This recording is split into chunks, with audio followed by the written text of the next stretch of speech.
The West Monroe Board of Aldermen has authorized the city to pursue $1.4 million in grant money. It would go toward improving road infrastructure. Now, the city is applying for 2 grants through the Delta Regional Authority, plus match the 2 grants in part for more than $540,000.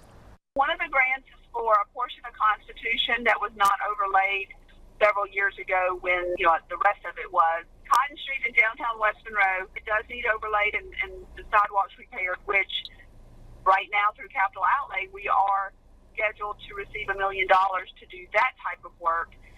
But the under the ground work, the sewer, the drainage, all of that needs repairing.